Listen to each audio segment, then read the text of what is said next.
So, going beyond the quantum body, because my real interest is, of course, quantum body, but what is ultimate reality? So, as a medical student, of course, my notion of objective reality became everything that we perceive as human beings. But as a pre-med student, I was very interested in the perceptual activity of other biological organisms. And so I spent a lot of time with my pre-med teacher, private tutor that my father got me because I hadn't taken biology in high school. So I had a private tutor, and he would take me frog hunting, dissecting frogs, looking at bees, looking at birds, and so on. So what I learned was actually quite remarkable in my pre-med years after high school, and my private tutors was much more interesting than what I learned in medical school. So I want to share some notes with you that I still have, and looking at other species and their perceptual realities. So here we go. Bees, honeybees and other bees see ultraviolet light, which is invisible to humans, and it helps them navigate flowers and find pollen. They also have a compound eye structure, giving them a panoramic view, but lower resolution than ours. But so bees can have a panoramic view of form and phenomena. There are birds of prey that possess exceptional visual acuity, allowing them to spot prey from vast distances. Some birds, like eagles, even see ultraviolet light like bees. Bats use echolocation, not vision, to navigate and hunt. They emit high-frequency sounds and interpret the echoes to build a 3D map of their surrounding. When it comes to smell, dogs have an olfactory sense millions of times stronger than humans, millions of times. They can use scent to track prey, recognize individuals, and even detect emotions. Snakes detect scents with their tongue, flicking it out to gather odor particles. This information helps them find food, mates, and potential dangers. Butterflies can smell flowers from miles away thanks to specialized scent receptors on their antennae. This helps them locate nectar sources and avoid poisonous plants. Electrical eels generate and sense electrical fields, allowing them to communicate, navigate, and detect prey and predators. Sharks can sense minute changes in water pressure, helping them detect prey even buried in the sand. Dolphins use echolocation, similar to bats, but can also communicate and navigate using sound waves. So, when we study these diverse sensory systems, it's very obvious that the biological organism itself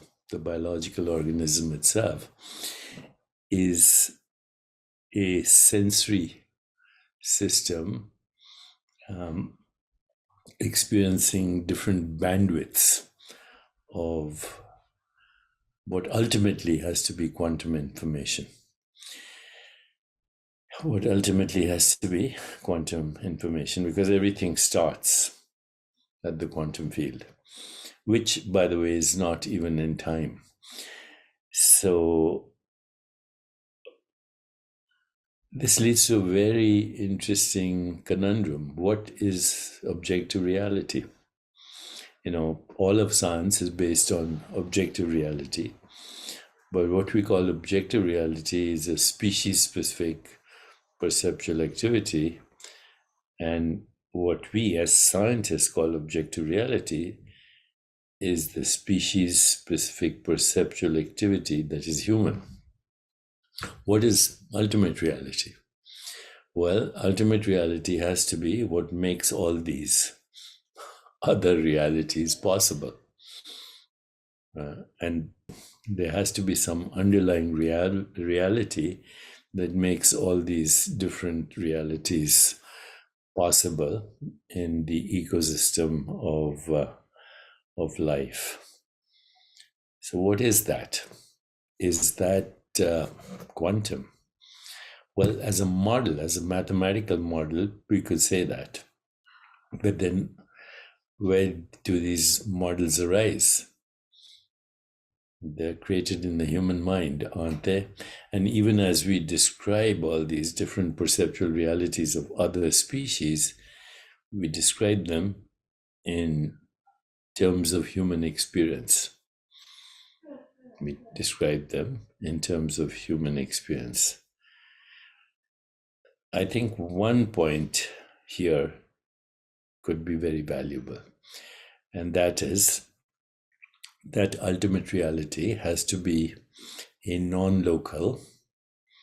Non-local means not in space-time, formless, unimaginable, irreducible, fundamental field of possibilities. And that is what gives rise to these different species-specific perceptual experiences. It also raises another very fundamental issue, because all of our science is based on empirical facts. But aren't empirical facts just a human perceptual snapshot of experience? And where are all these experiences happening?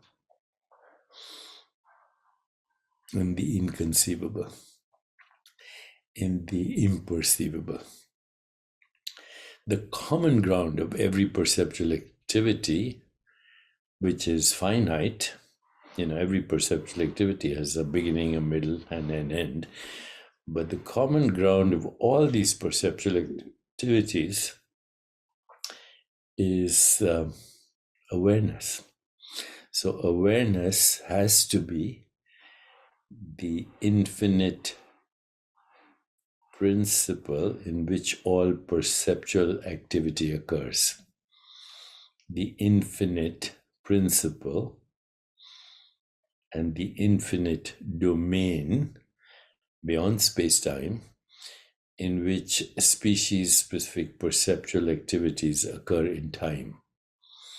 So the timeless is differentiating itself into time-bound realities. Now, of course, this gets mind-boggling and almost incomprehensible, because in reality is incomprehensible.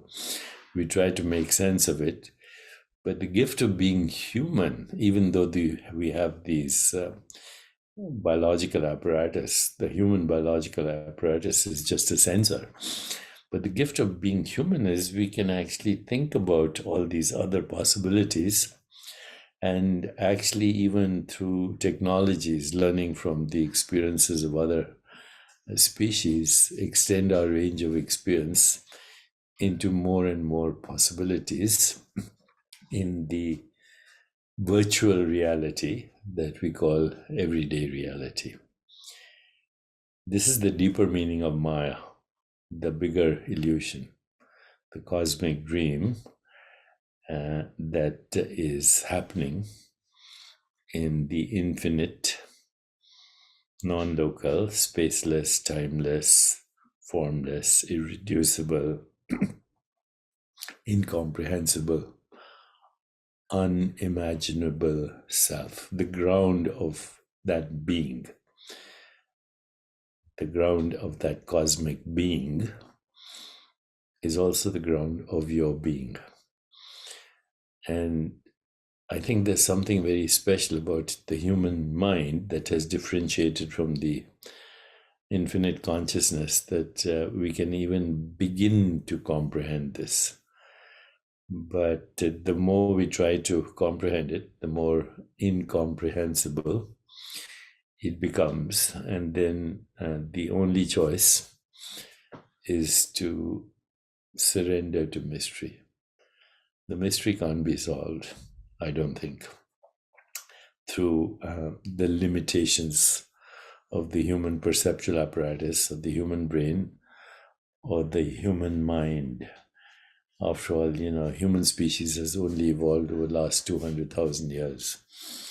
And so I think if we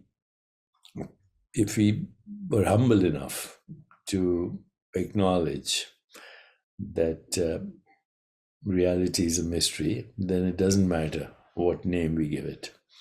God, the divine, inexplicable, formless, as Tagore said, in this playhouse of infinite forms, I caught sight of the formless, and so my life was blessed. So look at my hand right now. Is my finger touching the thumb, or is my thumb touching the finger? Is my finger feeling the thumb, or is my thumb feeling the finger? Or are they feeling each other? On a perceptual level, visual level, this is a form. This is a form, and this is formless, and this is formless. And the formless engulfs every form. And that formless is actually differentiating into species-specific forms and phenomena that we call the world. How we came to know this, or how, random mutations and natural selection got us here, is an oversimplification. I think we are engulfed in a divine mystery. And when we surrender to it, then there is a feeling of awe, of wonder, of humility, of magnificence.